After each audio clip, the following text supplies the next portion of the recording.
I don't know what it'll look like.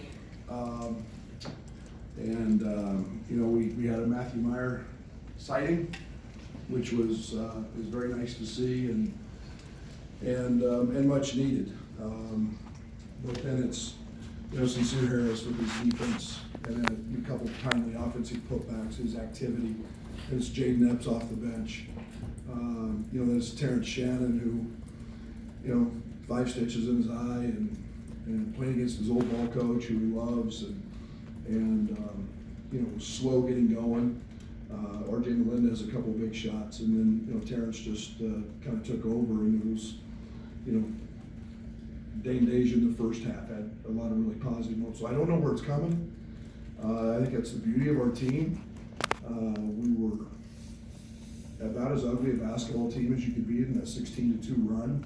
We didn't look like we could beat a high school team, and yet we've had those moments, and we've been able to fight back in a lot of games and find our way back. Our defense settles in.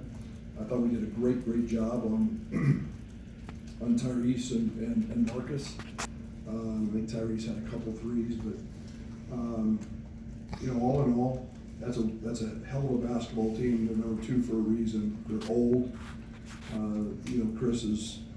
I've known Chris for 100 years and have a ton of respect for him. And tonight we just happened to find a way. But they're going to have a great year and excited about the win. Questions, John? Brad, when you have a whole lot of new and you say you don't always know where it's coming, what is it about this group's DNA that allowed them to dig deep tonight? Yeah, I've said this many times. We got winners. They're all state champions. Matthew Dane, national champion. Terrence, an Elite 8 guy. All those high school kids have won. We try not to ever recruit anybody that has not come from a winning program. That helps because they know how to operate in the locker room and get along. This is a really close group, and tonight it was some guys off the bench that impacted us. So we'll take it. Brad, you didn't have a turnover for about the last 9.5 minutes of regulation, and then in overtime, you get 16 before that. Was it just a matter of handling the pressure better, or change something? What takes the time about it? Boy, I wish I had the answer. I really do.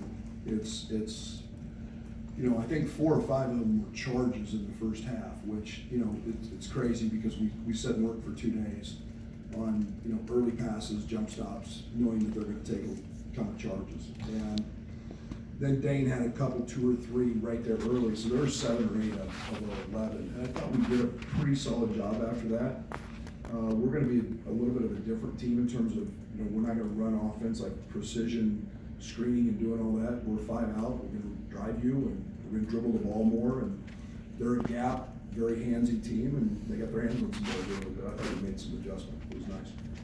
John, and then Brad, you've said repeatedly that it may take some time to find out what lineup works to close his games and so on and so forth. Do you think because the group is so balanced, so unique, that it could be something that just evolves game to game throughout the course of the season in terms of who's on the floor at the end?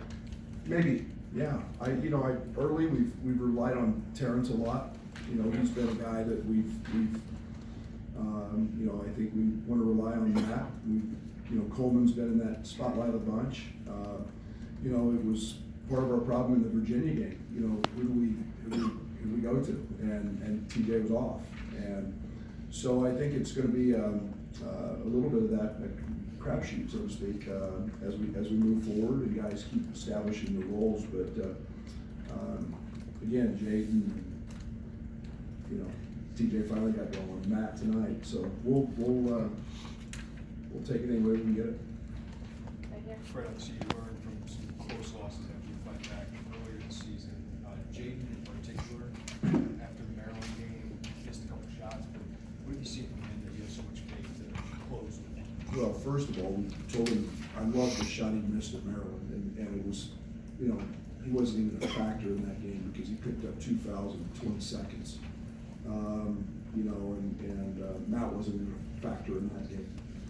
We went to him in the Virginia game, you'll remember, and he got right to the front of the rim and just missed one.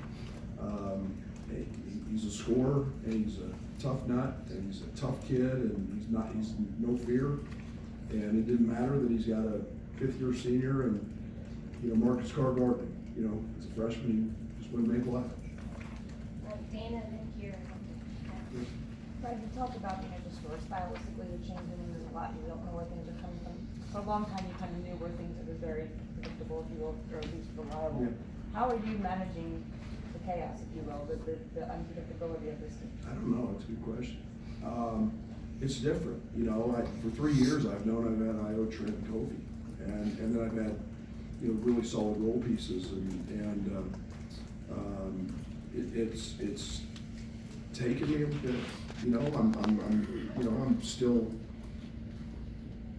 I'm swallowed up, and I'm full with the capacity that this team, and the ceiling this team has, but yet I still don't quite have a grasp. I'd sit there and look at a play card and going, man, okay, we just kind of spread the floor and do a couple little things, and that's our best offense sometimes. So that's very different. We're trusting our players, and that's to make the right plays. So it's different. It's not as comfortable maybe as I like it sometimes. Yeah, one in the back. Coach, you're on the ropes against UCLA, Maryland, Texas.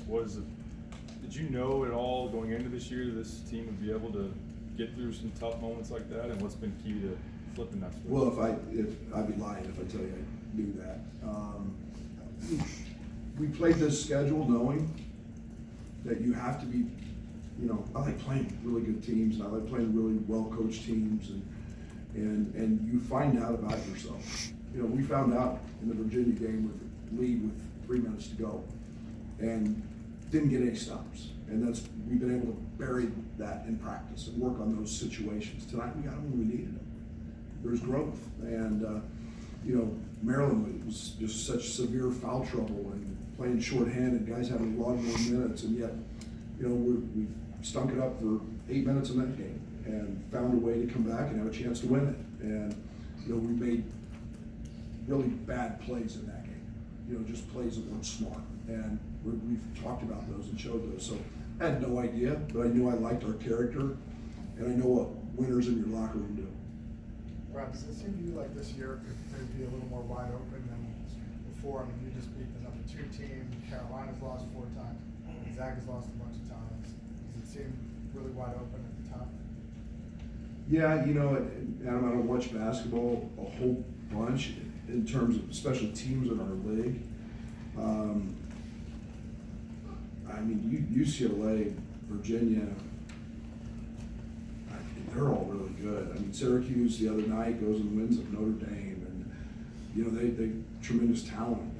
So I don't know, probably. I don't know who the best team is. I haven't hardly watched any team in our league. That's intentional, but I don't know. So I don't. Yeah, probably. I think it's a. We got 2 more coaches here and here. Yeah. When things are so kind of unpredictable, I know for 40 minutes maybe it took them a while to get there, but when you have someone like Terrence kind of as your safety net, how much does that make you feel a little more so? A lot. We're relying on Coleman, Terrence, and Matthew. And we haven't had Matthew. And I'm giddy just to see him. Okay, that's, I welcomed him to the orange and blue after the game, and he's done a lot of good things, but just to kind of see him take a deep breath and say, oh, because he's an unbelievable kid, and he's a winner, and he's been pressing, and it's great to see that. So we're relying on those guys. Now, as we go through some of these experiences, freshmen grow up, and that's, Dane's not a freshman, but he's a freshman. He played 8 minutes, so all those guys are growing up, and we're playing them. Last one right here.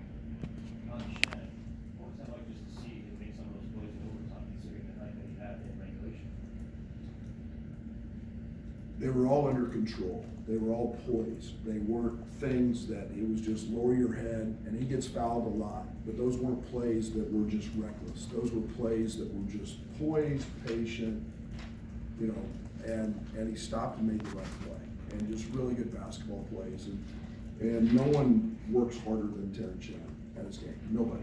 And he's one of the best players in the country, he's one of the best athletes. We lean on him, we know that. He's got that expectation from us, so it's great to see. Thank you.